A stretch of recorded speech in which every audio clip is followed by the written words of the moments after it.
semuanya. Perkenalkan, kami dari kelompok 6. Komunikasi terapeutik dan non terapeutik.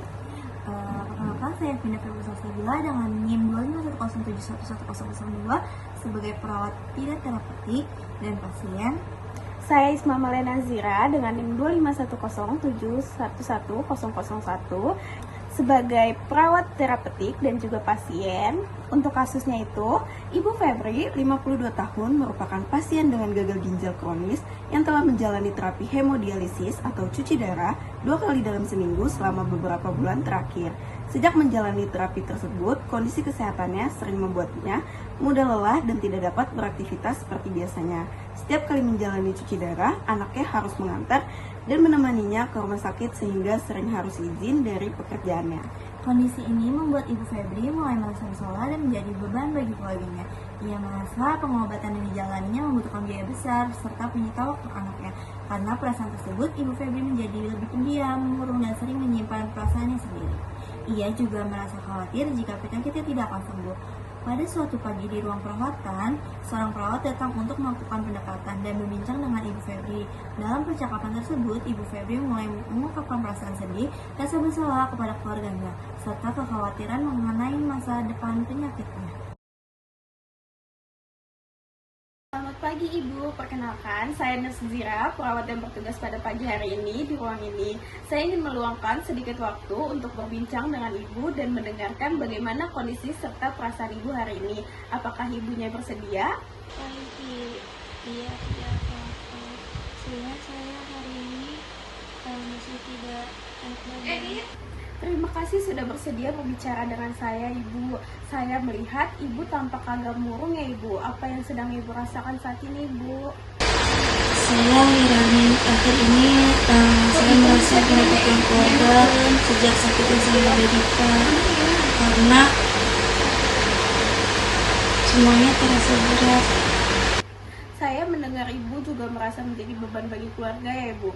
Boleh Ibu ceritakan lebih lanjut apa yang membuat Ibu merasa seperti itu? Saya cuci darah, anak saya jadi saling bekerja untuk mengantar ke rumah sakit. Sepertinya Ibu sedang banyak memikirkan kondisi kesehatan ya, Ibu, dan dampaknya itu terhadap keluarga. Iya, saya harus cuci darah 2 kali seminggu karena anak saya bolak-balik ke rumah sakit untuk menemani saya. Ibu juga merasa bersalah karena keluarga harus ikut terbebani dengan proses pengobatan ini ya, Ibu. Betul, kadang saya merasa tidak perlu berobat karena hanya menyusahkan mereka saja. Terima kasih Ibu sudah jujur menyampaikan perasaan itu kepada saya. Tidak mudah untuk mengatakan hal seperti itu, Ibu. Apa yang paling berat bagi Ibu dari semua proses pengobatan ini?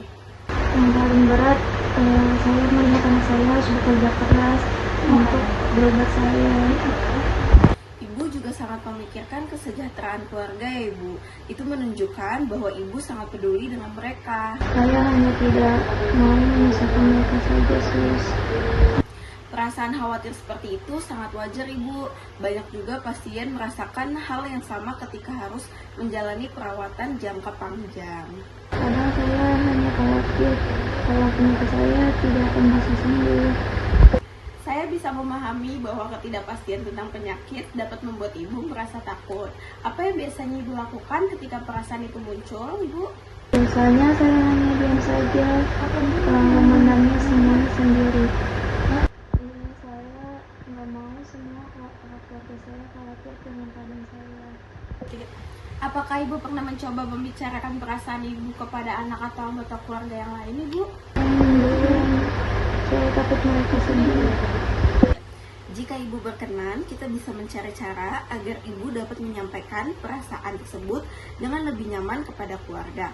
Saya juga bisa membantu memfasilitasi percakapan tersebut. Terima kasih, rasanya sudah lebih sedikit setelah bercerita. Saya senang Ibu merasa lebih lega. Perasaan Ibu sangat penting untuk didengarkan. Bu Febri, sebelumnya saya mengakhiri percakapan kita hari ini ya. Saya ingin merangkum sedikit apa yang sudah kita bicarakan. Tadi Ibu menyampaikan bahwa Ibu merasa menjadi beban bagi keluarga karena harus menjalani cuci darah secara rutin. Iya, benar. Ibu juga merasa khawatir mengenai biaya pengobatan dan kondisi kesehatan ibu. Betul sekali, sus. Terima kasih karena ibu sudah mau terbuka dan berbagi cerita dengan saya. Perasaan ibu itu sangat penting dan wajar untuk dirasakan dalam situasi seperti ini. Saya merasa lebih tenang setelah bercerita, sus. Saya senang mendengarnya, Bu. Jika Ibu bersedia, kita bisa melanjutkan pembicaraan ini besok dan mungkin juga melibatkan keluarga agar Ibu tidak menanggung perasaan ini sendirian. Saya setuju. Jika sewaktu-waktu Ibu ingin berbicara atau membutuhkan bantuan, Ibu bisa memanggil saya atau perawat yang sedang bertugas. Terima kasih banyak, sus. Sama-sama Ibu, saya senang bisa mendengarkan Ibu hari ini. Bu Febri, bagaimana kabarnya hari ini? Saya sebenarnya sedang merasa sedih. Tapi saya tidak bisa lama ya Bu, karena banyak pasien yang harus saya cek. Oh, begitu ya. Jangan terlalu dipikirin seperti itu Bu, banyak pasien lain yang seperti Ibu. Iya, tapi rasanya berbeda kalau kita yang mengalaminya sendiri. Bu Febri, sebaiknya Ibu tidak perlu terlalu sedih karena banyak yang pasien lebih parah daripada Ibu. Tapi saya merasa beban bagi keluarga saya. Yang memang sakit seperti ini banyak butuh biaya besar. Tapi ya mau gimana lagi, sudah terjadi. Saya berpikir untuk tidak lanjut hidup berterapi.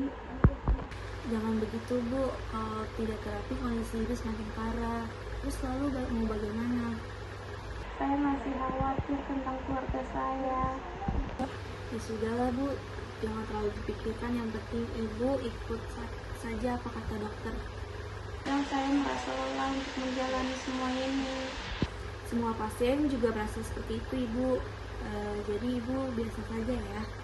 Oh, begitu ya.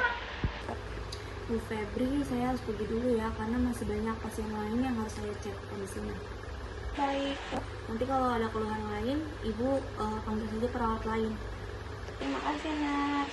Analisis debriefing. Berdasarkan roleplay yang dilakukan, terlihat perbedaan yang jelas antara komunikasi terapeutik dan non-terapeutik. Dalam interaksi perawat dengan pasien, perawat Zira menunjukkan karakteristik komunikasi terapeutik dengan menerapkan empati, respect, dan sikap non-judgmental, serta kemampuan eksplorasi terhadap perasaan pasien. Zira memberikan kesempatan kepada pasien untuk mengungkapkan perasaan, menggunakan teknik refleksi seperti ketika ia mengatakan bahwa pasien merasa menjadi beban bagi keluarga, serta melakukan eksplorasi dengan menanyakan hal-hal yang membuat pasien merasa demikian. Selain itu, Zira juga memberikan validasi bahwa perasaan khawatir yang dialami pasien adalah sesuatu yang wajar. Sikap nonverbal yang ditunjukkan seperti duduk sejajar dengan pasien, melakukan kontak mata, dan memberikan respon melalui anggukan kepala juga membantu menciptakan suasana yang nyaman dan aman bagi pasien. Hal ini menunjukkan bahwa Zira mampu membangun hubungan terapeutik yang efektif sehingga pasien merasa lebih didengar, dihargai, dan akhirnya merasa lebih tegas setelah menyampaikan perasaannya. Sebaliknya, perawat Linda menunjukkan beberapa perilaku komunikasi non-terapeutik yang dapat menghambat terbentuknya hubungan terapeutik. Linda cenderung memberikan respon yang singkat dan kurang menunjukkan empati terhadap kondisi emosional pasien.